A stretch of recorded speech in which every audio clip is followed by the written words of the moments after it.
चौधरी उदयमान जी, जय हिंद।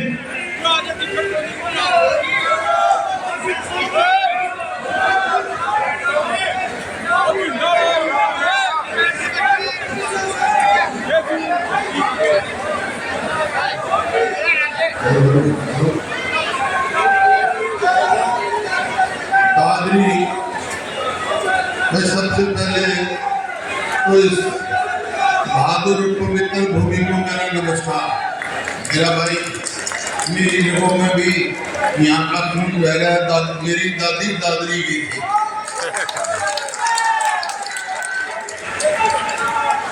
आज दादरी भाई एक बात सुनो मेरी, पहले जितना मैं बोलूँ ना, नारे मत आइए, ध्यान से सुनो, ध्यान की बात है। नारे बाद में नारे में बोल रहे हैं। हमारे आज दादरी हल्का के कांग्रेस कार्यकर्ताओं के सम्मेलन की अध्यक्षता कर रहे हैं हमारे हरियाणा प्रदेश कांग्रेस कमेटी के अध्यक्ष, जिनमें अपने तफसील से विस्तार से भाषण सुना, सारी बात कही, चौधरी उदयमान जी। और भाई यहाँ से पिछले लोकसभा के चुनाव में हमारे जुझारू साहब के उम्मीदवार राव दाम सिंह जी और पूर्व विधायक अनिता यादव जी, पूर्व विधायक सुखबीर बरवाला जी, पूर्व chief parliament secretary Karan Singh मान जी, पूर्व विधायक कर्नल रघुवीर सिंह जी, पूर्व विधायक नितेंद्र मांडे जी और भाई पूर्व विधायक धर्मपाल जी और हमारे अजीज अनिरुद्ध जी, मनीषा सांगवान जी, टोमी बसोला जी, कमलेश सांगवान जी जिन्होंने आज ही ज्वाइन किया है, अमन तारावाल जी, भाई अनिल धनखड़ जी, दलवीर गांधी जी, विक्रम चिरंजन जी, हंसराज पांडे जी, नीतू राघव जी, विजय अंडोला जी, दीपेंद्र बोरी जी, परमवीर सांगवान जी,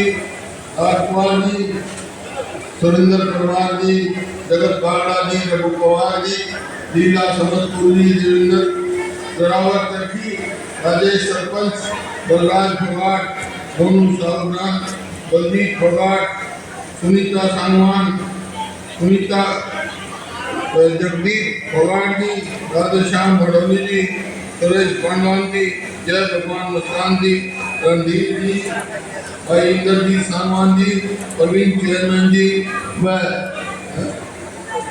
पिंटू जी व सम्मानित मंच, भाई बहुत सारे आदमी को जानता हूँ, कई आदमी रह गए हैं। उपस्थित मेरे बुजुर्गों, नौजवान साथियों व मातृशक्ति पत्रकार बंधुओं, आप बहुत देर से बैठे और सबकी बात सुनी आपने बड़े ध्यान से।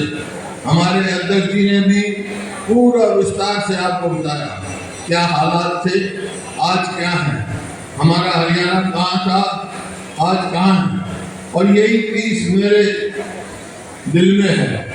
2014 में जब हमने सरकार छोड़ी, उस समय हरियाणा प्रति व्यक्ति आय में, प्रति व्यक्ति निवेश में, नौकरी देने में, कानून व्यवस्था में, खेल और खिलाड़ियों में पूरे देश में नंबर 1 था। आज 9.5 साल के बाद हम कहाँ पहुँच गए? आज हम हरियाणा किस चीज में नंबर 1 है? आज बेरोजगारी में, महंगाई में, अपराध में ये है। अरे जो प्रदेश जय जवान, जय किसान और जो पहलवान के नाम से जाना जाता था, उस इन तीनों का प्रतीक ये इलाका है। मैं छोटा सा था, हिंदुस्तान का सबसे पहले कॉमनवेल्थ में गोल्ड मेडल कौन लेके आया था? दादरी का लीला पहलवान लेके आया था। मेरे को मिलने आया था हमारे मेरे पिताजी को। मैं छोटा था, मेरे को याद है। अब जब कुश्ती होती है तो कौन हमारी बेटियां पूरे दुनिया में नाम कमाती हैं? इस इलाके की बेटियां। चाहे किसान का कोई भी आवाज किसी ने दबाने की कोशिश करी तो यहाँ से आवाज उठी। मेरे को याद है, आदमा याद है, आदमा की उम्र भी कोई भी हो, किसान की आवाज उठाता है। जवान, जवानों का जैसे बताया कर्नल रघुवीर सिंह ने, सबसे ज्यादा जवानियां। लेकिन इस सरकार ने क्या किया 10 साल में? किसान के साथ क्या किया, जवान के साथ क्या किया, खिलाड़ियों के साथ क्या किया? किसान का देख रहे हैं आप, इन्होंने कहा कि 2022 तक हम किसानों की आमदनी दुगनी कर देंगे।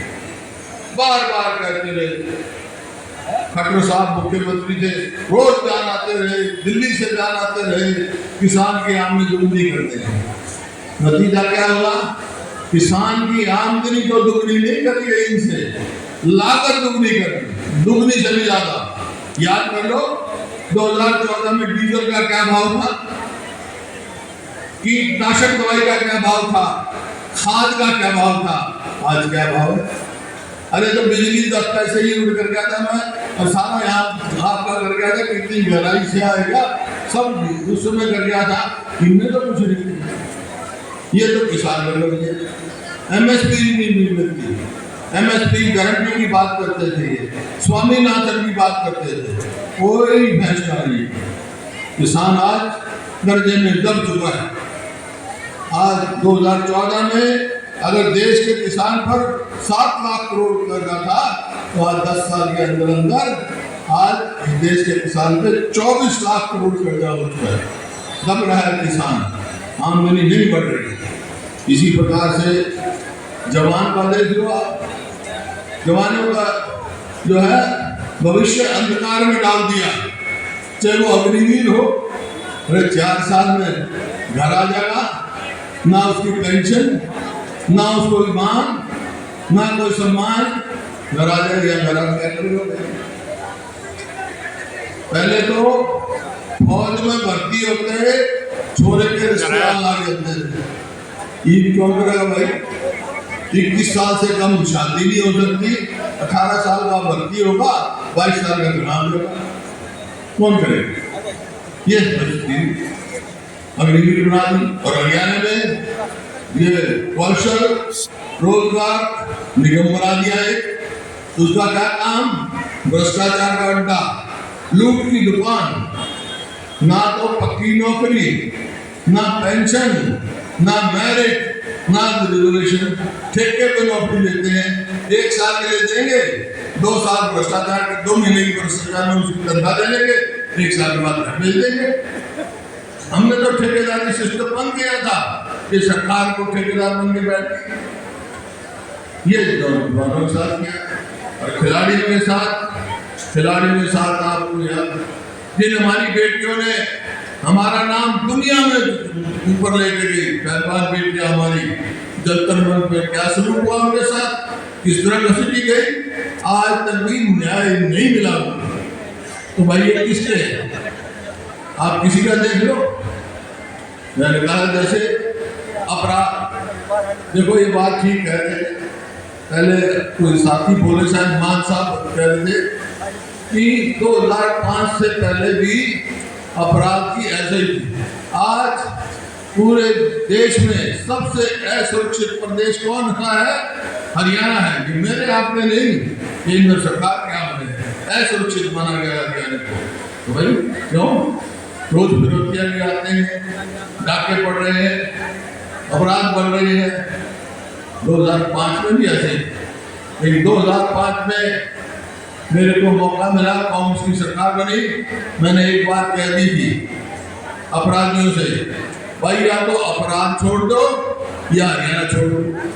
गए थे सब यहाँ से, शांति से 10 साल विकास किया हरियाणा ने और नंबर 1 बना पूरा देश में। आज फिर कह के जा रहा हूं मैं, कांग्रेस की सरकार बन गई तो भाई हरियाणा में अपराधियों को हरियाणा में नहीं रहने देंगे, शांति से, तभी हमारी प्रगति होगी। अब सवाल तो बातें तो बहुत कहनी है, लंबी है, लेकिन मैं जैसे रतन जी ने सारी बातें आपको बता दी, मैं तो मोटी मोटी बात बताने जा रहा हूँ। एक तो आज आने का मकसद तो हमारा था भाई आपका धन्यवाद करने के लिए। तो चुनाव हुआ, तुमने तुम्हारी सबकी इज्जत रखी है, बहुत बढ़िया नतीजा दिया तुम लोगों ने, मैं बहुत खुश हूँ इस बात से। बेशक हम सीट हार गए, लेकिन तुमने तो जिता के भेजे थे, दादरी या पाटरा तो जिता के भेजे थे ना, तो इस बात से खास तौर पे मैं आपका धन्यवाद करने आया हूँ सभी साथियों का। और पूरे हरियाणा में 5 सीट आई हमारी, एक भी नहीं थी। और परसेंटेज वाइज पूरे देश में सबसे ज्यादा वोट आई हैं तो हरियाणा में कांग्रेस की अलायंस की आई है। हमारी 19 में 28% वोट थी, आज 48% के करीब आई, 20% का इजाफा हुआ है। तो वो हुआ 5 सीट आए। तो मैं तो एक बात कह रहा हूँ, 5 सीट ली, एक तो मोर्चा मार लिया तुमने, लेकिन असली मोर्चा तो अब 3 महीने के बाद है। 3 महीने के बाद चुनाव होंगे, वो मोर्चा मारोगे तो आपकी कामयाबी होगी। अब सवाल एक आता है, जैसा अध्यक्ष जी ने कहा, अब आपको जाना, घर घर जाना है, सारी बातें सबको घर घर पहुंचना है। जैसे मान साहब भी कह रहे थे कि घर घर तक नहीं जाओगे तो कैसे काम चलेगा। तो एक सवाल जरूर पूछेंगे आपसे लोग, भाई ठीक है, इनने तो भट्ठा बिठा दिया, बीजेपी ने 10 साल में, सारी सरकार आ गई, कांग्रेस की सरकार आएगी तो क्या करेगी। तो भाई मैं 5-7 बात, वैसे तो घोषणा पत्र लिख रहे हैं, लेकिन 5-7 बात कह के जा रहा हूँ। जो हम कहते हैं वो करते हैं कि हमारी सरकार आएगी तो क्या करेंगे। भाई हमारी सरकार आएगी तो पहला काम हम करेंगे, अपने बुजुर्गों की पेंशन 6,000 रुपये देना करेंगे।